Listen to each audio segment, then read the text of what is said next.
Assalamualaikum warahmatullahi wabarakatuh. Perkenalkan, nama saya Gelsi Gevira Salsabila dari jurusan Manajemen Universitas Pancasakti.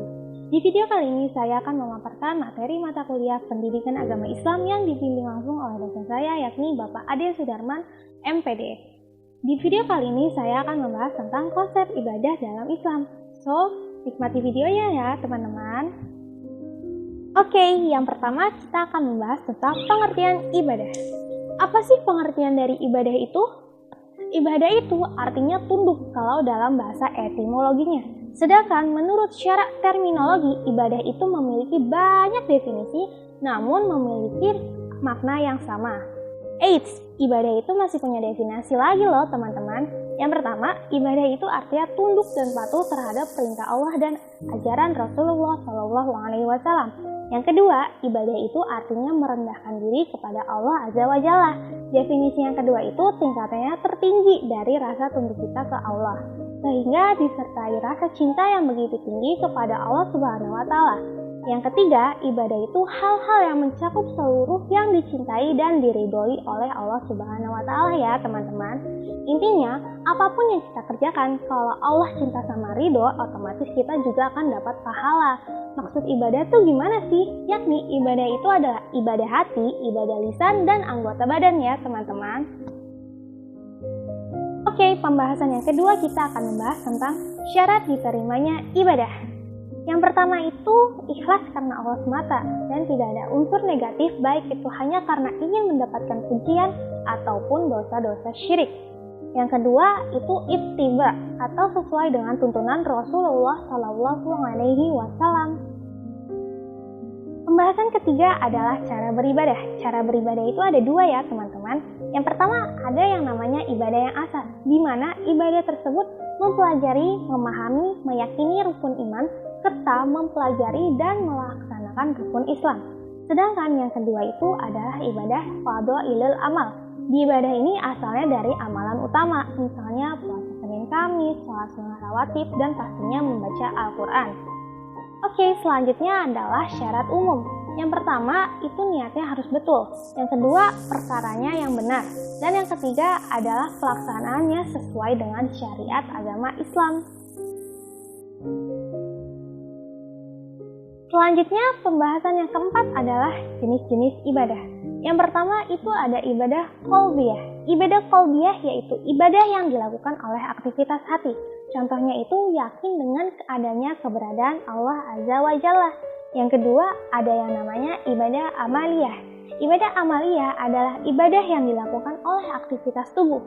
Contohnya itu dalam gerakan sholat. Yang ketiga ada yang namanya ibadah qauliyah. Ibadah qauliyah itu adalah ibadah yang dilakukan oleh aktivitas lisan. Contohnya membaca Al-Quran ataupun berzikir. Yang terakhir adalah ibadah amaliyah. Ibadah amaliyah adalah ibadah yang dilakukan dengan cara mendermakan harta kita. Contohnya membayar zakat ataupun bersedekah. Selain itu ada juga jenis-jenis ibadah menurut para ulama. Yang pertama itu adalah ibadah mahdhah. Ibadah mahdhah itu ibadah yang sifatnya ta'abudi atau mempunyai hubungan langsung dengan Allah.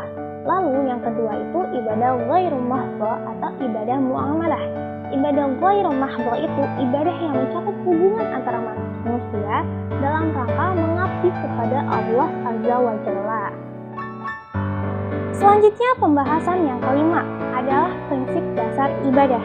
Yang pertama itu adanya niat, yang kedua itu ikhlas, yang ketiga itu tidak menggunakan perantara atau wasilah, yang keempat dilakukan sesuai dengan tuntunan Al-Quran dan As-Sunnah, yang kelima seimbang antara dunia dan akhirat, yang keenam tidak berlebih-lebihan, yang ketujuh mudah dan tidak meringankan, bukan untuk mempersulit.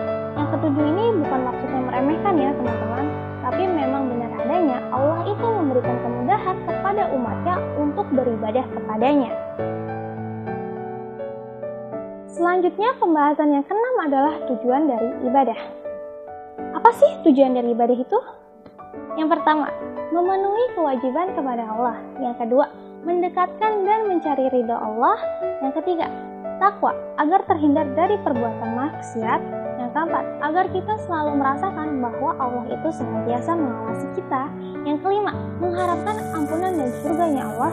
Yang keenam, menyerahkan semua keputusan hanya kepada Allah Azza wa Jalla.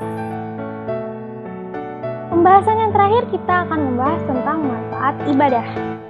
Apa saja manfaatnya? Yang pertama, bisa membuat seseorang merasakan manisnya beriman. Yang kedua, memperoleh ketenangan hati. Yang ketiga, mendekatkan hati dengan kebenaran. Dan yang terakhir, mendapatkan kemudahan dalam setiap urusan dan rezeki.